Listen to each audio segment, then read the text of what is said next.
Children and young people with additional needs are often juggling a lot.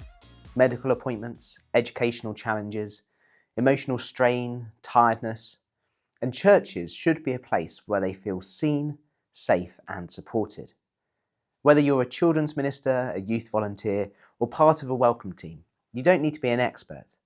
And in this video, we'll explore a few simple steps we can take to support children, young people and their families. Children and young people with additional needs may have strengths and challenges in four main areas. Firstly, communication and interaction.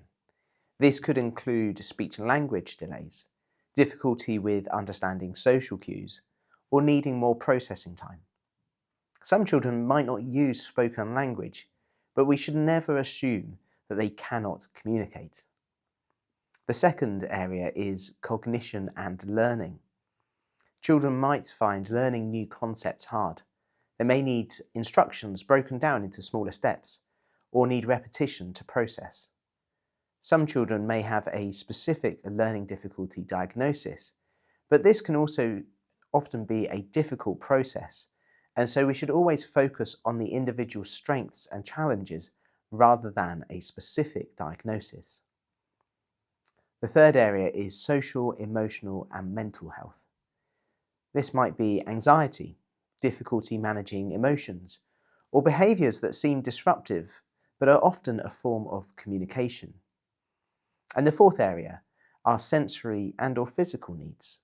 This may include sensory sensitivities to things like noise, light, textures, or physical disabilities that affect mobility, coordination, or energy levels.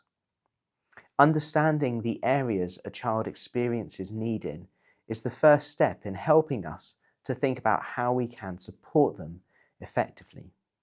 A helpful approach that comes from education but works well in church settings too is a simple cycle: assess, plan, do, review. Firstly, assess. Start by noticing. Think about the four areas we've just considered. What's working? What seems hard for the child or their family? Ask gentle, open questions. Watch how the child responds to different environments, to people and to transitions. Most importantly, listen well. Parents and carers are experts on their child. Ask them what helps and what doesn't. Secondly, plan. Based on what you've noticed, put a plan into place. It doesn't need to be fancy.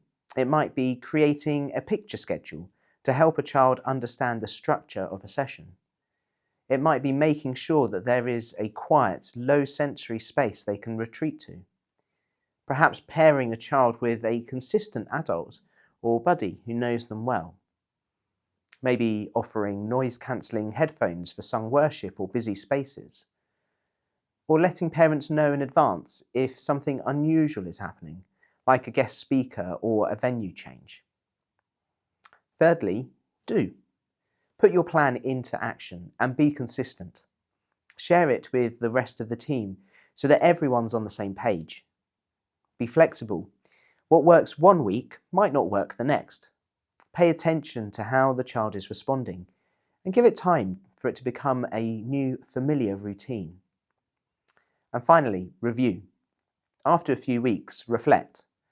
Ask, did it help? What made a difference? What still feels tricky? Keep that conversation going with the family. Celebrate the small wins. A child who stayed for the whole session, who tried a new activity or joined in with the group for the first time. And don't be afraid to adjust the plan. This is a cycle for a reason. We may not have all the answers, but we can take simple steps that make a big difference. This whole approach can help us become more inclusive, more responsive, and more Christ-like in how we care for every child and young person.